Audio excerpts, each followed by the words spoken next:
Bottom line ये है नाजरीन के किसी को कुछ नहीं पता, किसी के पास कोई खबर नहीं है और ना ही हम जानते हैं कि क्या होने वाला है। हम श्योर नहीं हो सकते। मेरा ख्याल है खबरें हैं भी तो बिट्स एंड पीसेस में हैं, पजल के जो एक तरफ से जोड़ने की कोशिश करते हैं तो दूसरी तरफ की सूरत हाल गैर वाज़ेह होती है। मेरा नहीं ख्याल कि अभी तक वो पजल के तमाम और पजल चेंज भी होता रहता है इन रियल टाइम। तो जब इस तरह की सूरत हाल हमारे सामने होती है तो हम क्या करते हैं? हम कहते हैं हम तजिया करना छोड़ देते हैं? नहीं, कभी नहीं।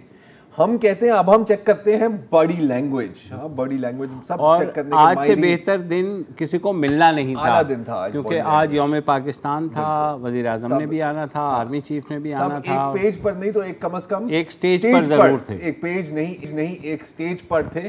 तो यहाँ से हम शुरू करते हैं कि आज का क्या तजिया हो रहा है बॉडी लैंग्वेज पर। सबसे ज्यादा तो कमेंट ये हुई है कि वजीर आजम साहब यूं क्यों खड़े हुए थे। अच्छा, हाँ, मतलब यूं भी आप खड़े हो सकते हैं, आप यूं भी खड़े हो सकते हैं, आप ऊपर देख सकते हैं, नीचे देख सकते हैं, लेकिन यूं ये इस पोज का मतलब क्या है?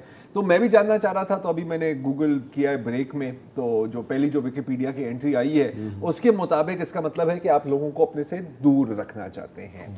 ये चल रहा है आजकल ट्विटर और वो उस पे उसके वजह लोगों ने ये भी बताई कि देखें जी, वो पहला इससे पहले जो परेड हुई थी उसमें तो वो लोग साथ साथ खड़े हुए थे। इस दफा दूरी क्यों है? अच्छा, मैंने कहा कि देखो दूरी मतलब सिर्फ बॉडी लैंग्वेज तक बंदे को अपने आप को महदूद नहीं करना चाहिए। हम जर्नलिस्ट हैं, हमें हर एक चीज पर बात करनी होती है।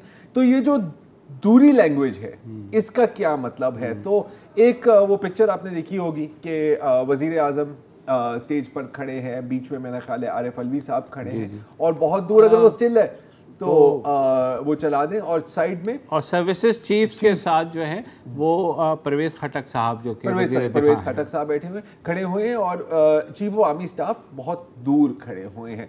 तो मैंने भी कुछ कहा कि थोड़ा सा जदीद सॉफ्टवेयर का इस्तेमाल करके मैंने बाकायदा नापा है एक वर्चुअल फीते के साथ कि कितने दूर खड़े हुए थे और मुझे पता लगा कि, और हैरान होंगे ये बात सुन के, कि एग्जैक्टली 111 इंच दूर खड़े हुए थे। अब आप कहेंगे 111 इंच की क्या सिग्निफिकेंस है सर? 111 इंच का मतलब है 111, जिसका जो एक ब्रिगेड का नाम है, जिसका मतलब है कि ये वाजे है कि अब कू होने वाला है। एक और जो एनालिसिस है वो ये है कि आप ताली लैंग्वेज को भी कि आप देखेंगे जब चीफ साहब बात करते हैं तो कितनी तालियां बजती हैं और जब वजीर आजम बात करते हैं तो कितनी तालियां बजती हैं। और एक अंदाजे के मुताबिक तकरीबन 2 से 2.5 गुना ज़्यादा तालियां बजी हैं वजीर आजम साहब के लिए, जिसका पक्का यही मतलब हो सकता है कि फौज में भी फूट आ गई है।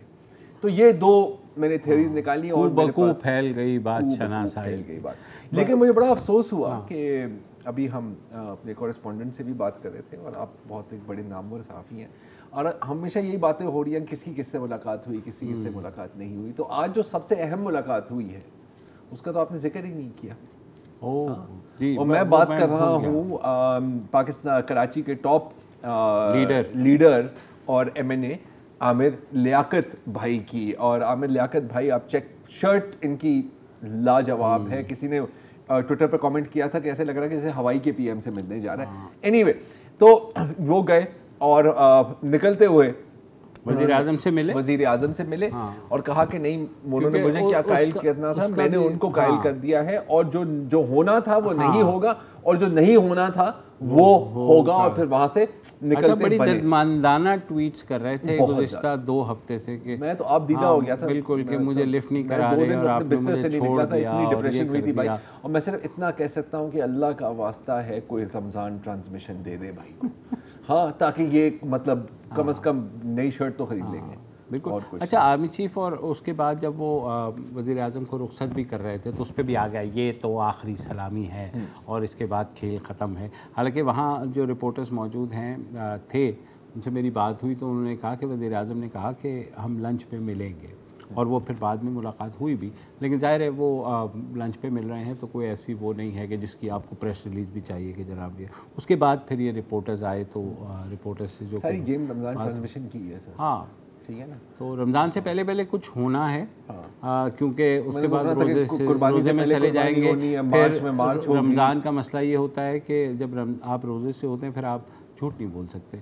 आपको जो भी सवाल किया जाए आप टेढ़ा जवाब नहीं दे सकते। मैंने तो सुना था कि रमज़ान में बंद कर देते हैं। हाँ, मैंने तो सुना था कि रमज़ान में बंद कर देते हैं। हाँ नहीं, लेकिन यहाँ टीवी के अंदर बंद कर देते हैं। हाँ, मे बी ये भी हो सकता है। सकता है। Anyway, तो मेरा ख्याल है कि अब इससे ज़ीद हम अब हमारी बॉडी लैंग्वेज भी देख लें और मज़ीद हो नहीं सकता हमारे से।